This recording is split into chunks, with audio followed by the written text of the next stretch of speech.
You're gonna come in here. First thing you're gonna do is unsnap. Then you're gonna come down to this end and pull this down. I just you can push it forward or back, just get it out there. Lift, wiggle, push towards the opposite end, and then allow it to kind of lower down. If you're not too flexible in the back, you might want to have a buddy for this to guide the door down. You're gonna slide it down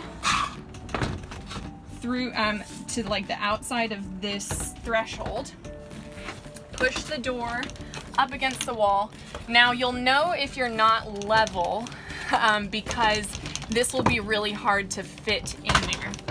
So you, if it's really hard, if you feel like the door is bending in order to do this, then you might want to check how level you are. Okay, so you're gonna push it in.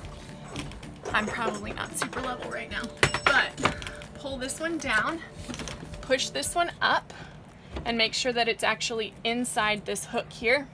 And then you're going to Velcro. I like to start at the bottom and go up. So pull up, pull the canvas in, all the way up, pulling it in while you're pushing up. Same thing on this side. Pull the canvas, slide it up, and get that nice and tight. All right, and now you have a door.